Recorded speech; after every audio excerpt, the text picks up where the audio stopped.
Hey family, and all you no doubters out there, you can call me Fortune. And today we're going to talk about the 80-20 rule put in action. It's a simple little question. How do I use the 80-20 rule? More productivity, 20% for my 20% of efforts? Today we're going to give you an example of how to do that.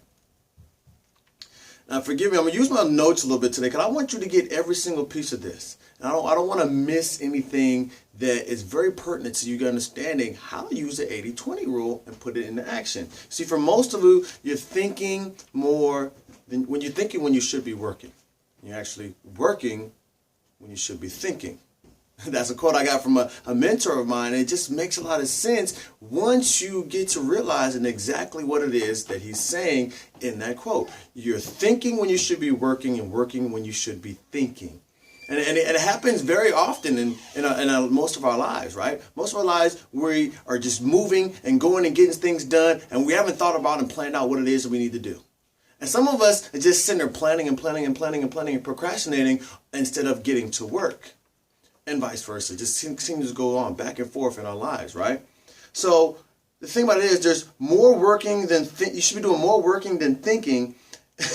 And you do your thinking first so that you do the right work. Let's say that again. You should be doing more work than thinking time-wise. But you should be doing your thinking first so that you're doing the right work. So I'm going to give you 5 steps. 5 steps here to help you with this process, give you more understanding on how to put the 80-20 rule into action. Step 1 is to do the right thing. The right thinking comes first, okay? So the right plan must be put into action. So in order we can do that is first, step 1, write out your plan. This is thinking. Okay. Step 2 is to get to work on that plan. Now your plan may take hours to complete. It may take days. It may take weeks. It may take years. But get to work on that action and consistently do some work towards completing your plan. Step 3 is this. You go back and check your work and your progress against the plan that you already created. So we've written out the plan in step 1. We've gone to work on the plan, and now step 3 is to check that work in the progress against my plan. And this is something you want to do consistently also.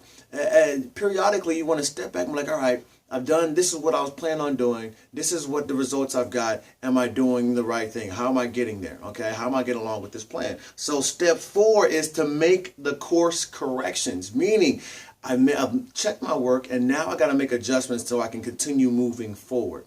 Okay, I made that what I've been doing may not have got me the results I really wanted. So now I got to make some new plans, make some adjustments to my plan so I can continue moving forward. And step 5 is this. Step 5 is this. Repeat steps 2, 3, and 4 until I achieve my goal.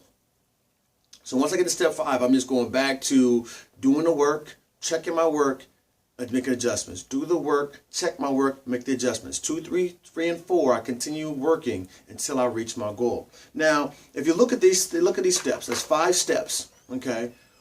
Steps 1, steps 3, steps 4, and 5 are all thinking steps. So now my math is not as good as it used to be, but 4 out of 5 is 80%. That leaves the last 20% is called working. So based on those numbers, 80-20 rule, I should be doing more thinking than working.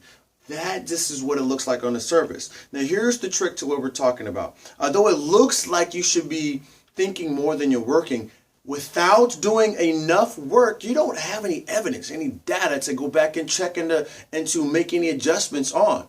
See, so let's look at the time element here. If I spend just 20 minutes out of my day at the end of the day to plan the next day, I'm going to be much more productive, a whole lot more productive, and get a lot more things done and be more results oriented for the next day than just winging it.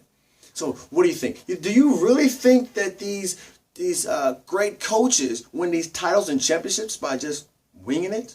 Do you think great leaders are changing the world and changing their industries by winging it? Do you think great parenting comes from just winging it? The answer is no.